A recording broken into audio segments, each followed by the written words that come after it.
कक्षा 4 विषय हिंदी। आज की प्रवृत्ति क्रियाएं। हम जो भी कार्य करते हैं उसको क्रियाएं कहते हैं। आज हमें कक्षा 4 के बच्चे अलग अलग क्रिया करते दिखाएंगे। अब जो क्रिया मैं बच्चों को बताऊंगी उस क्रिया पर उसका अभिनय करना है। तुम्हारी क्रिया है दौड़ना। Very good. चलो रोकड़ लाओ, आप आइए। आपकी क्रिया है तीर छोड़ना। गुड, सरस।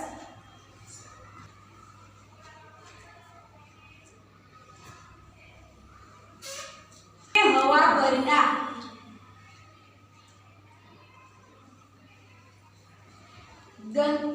गन्ना चूसना। लड्डू खाना।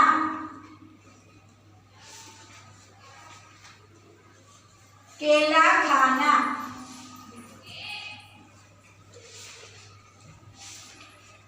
आम चूसना। चलो उसके बाद राखी बांधना।